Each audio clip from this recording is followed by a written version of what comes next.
அண்மை செய்தி. போதைப் பொருள் இல்லாத தமிழ்நாட்டை உருவாக்கவும் போதைப் பொருட்களால் ஏற்படும் தீமைகள் குறித்த விழிப்புணர்வை ஏற்படுத்துவது அவசியமாகும் என்று முதலமைச்சர் விஜய் தெரிவித்திருக்கிறார். போதைப் பொருளுக்கு எதிரான விழிப்புணர்வு மாரத்தானில் பங்கேற்ற பிறகு போதைப் பொருள் இல்லாத தமிழ்நாட்டை உருவாக்கவும் போதைப் பொருட்களால் ஏற்படும் தீமைகள் குறித்த விழிப்புணர்வு ஏற்பட வேண்டும் என்று அவசியம் என்றும் முதலமைச்சர் விஜய் தெரிவித்திருக்கிறார்.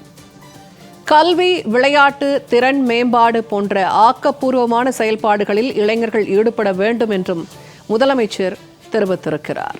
கல்வி, விளையாட்டு, திறன் மேம்பாடு போன்ற ஆக்கப்பூர்வமான செயல்களில் இளைஞர்கள் ஈடுபட வேண்டும் என்று முதலமைச்சர் தெரிவித்திருக்கிறார். கூடுதல் தகவல்களை தருகிறார் செய்தியாளர் நித்யானந்தன். நித்யானந்தன், இப்ப போதைப் பொருள் இல்லாத தமிழகத்தை உருவாக்கணும்னு சொல்லி முதலமைச்சர் சில விஷயங்களை குறிப்பிட்டு பேசியிருக்கிறார். என்னென்ன விஷயங்களை முன்னிறுத்தி அவர் பேசியிருக்கிறார்? போதைப் பொருள் ஒழிப்பு தினம். ஆகவே இன்று காலை தமிழ்நாடு முதலமைச்சர் அந்த மாரத்தானில் கலந்து கொண்டு கிட்டத்தட்ட அவரும் அந்த மாரத்தானில் ஓடி இருக்கிறார்.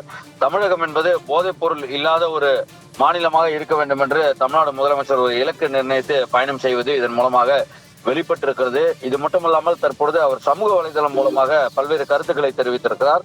அதில் இளைஞர்களின் எதிர்காலத்தை பாதுகாக்கவும், குற்றங்களை தடுக்கவும், போதைப் பொருள் இல்லாத தமிழ்நாட்டை உருவாக்கவும், போதைப் பொருள்களால் ஏற்படும் தீமைகள் குறித்து விழிப்புணர்வு ஏற்படுத்துவதும் அவசியமாகும் என்று குறிப்பிட்டிருக்கிறார்.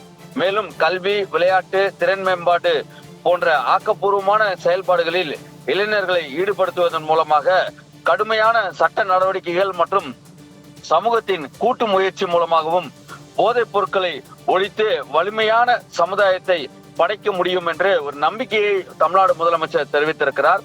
மேலும் போதைப் பொருட்கள் தொடர்பான குற்றங்களை தடுத்திட தமிழ்நாடு அரசு எடுத்து வரும் பல்வேறு முன்னெடுப்புகளுக்கு அனைவரும் துணை நின்று போதைப் பொருள் இல்லாத பாதுகாப்பான மற்றும் ஆரோக்கியமான தமிழ்நாட்டை உருவாக்கிட இந்நாளில் உறுதியேற்போம் என்று ஸ்டார்ட் ரன் ஸ்டாப் ட்ரக்ஸ் என்று குறிப்பிட்டிருக்கிறார்.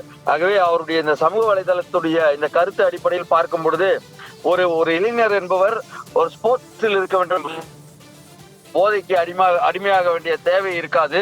அதே போல போதையில்லா தமிழ்நாடு சிறப்பாக இருக்கும் என்றும், அதே போல கல்வி, விளையாட்டு, திறன் மேம்பாடு ஆக்கப்பூர்வமாக இளைஞர்கள் இருந்தால் ஒரு நல்ல தமிழ்நாடு, ஒரு நல்ல சமுதாயம் உருவாகும் என்ற வகையில் தற்பொழுது தமிழ்நாடு முதலமைச்சர் இந்த சமூக வலைதள பதிவை பதிவிட்டிருக்கிறார்.